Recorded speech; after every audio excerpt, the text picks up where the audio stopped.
লালু গল্পের এবারে আমরা কোশ্চেনে পাঠ্য সহায়িকার শব্দার্থ আসে কিন্তু পরীক্ষায়। সঙ্গতি, একজনের সাথে এত সঙ্গতি মানে মিল আমরা বলি। কদাচিৎ মানে কদাচিৎ দেখতে পাই কখনো কখনো। সমকক্ষ মানে আমার সমান, সমকক্ষ তুমি আমি সমকক্ষ। অপরিসীম, সীমা পরিসীমা যার নেই এমন মানে তাকে অপরিসীম বলে। মারাত্মক, ভীষণ বলি না, মারাত্মক দোষ করেছিস, ভীষণ দোষ। ক্ষণ মানে মুহূর্ত, কিছুক্ষণ মানে সময়।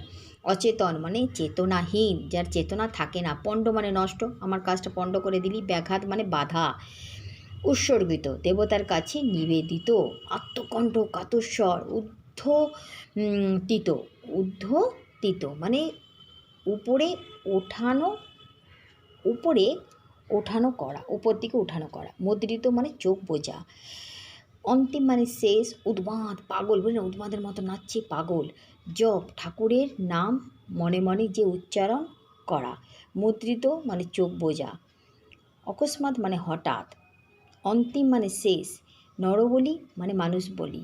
কুশাসন মানে কুশের তৈরি আসন। জগজ্জননী মানে আমরা জগজ্জননী কাকে বলি?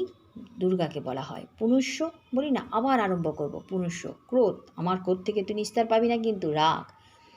নিস্তার মানে রেহাই, আমার ক্রোধ মানে রাগ, আবার নিস্তার মানে রেহাই। আমি বলি না আমার ক্রোধের থেকে তুই নিস্তার পাবি না মানে রেহার পাবি না, আর আমার রাগ থেকে তুই রেহাই পাবি না।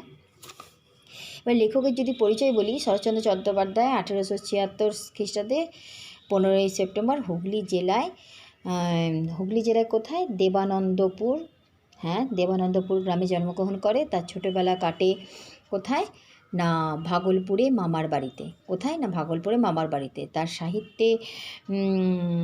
সাহিত্যে তিনি অসংখ্য গল্প উপন্যাস লিখেছেন 4 খণ্ডে। শ্রীকান্ত আর আত্মজীবনীমূলক উপন্যাস, মানে ক খণ্ডে, শ্রীকান্তের এটা 4 খণ্ডে শ্রীকান্ত আত্মজীবনীমূলক উপন্যাস। এছাড়া রামের সুমতি, বিন্দুর ছেলে, দেবদাস, পথের পাঁচালী, চন্দ্রনাথ, বামুনের মেয়ে, দেনা পাওনা, গৃহদাহ তার উল্লেখযোগ্য উপন্যাস।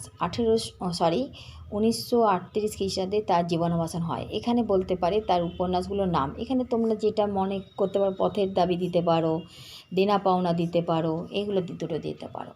ঠিক আছে, ভালো থেকো।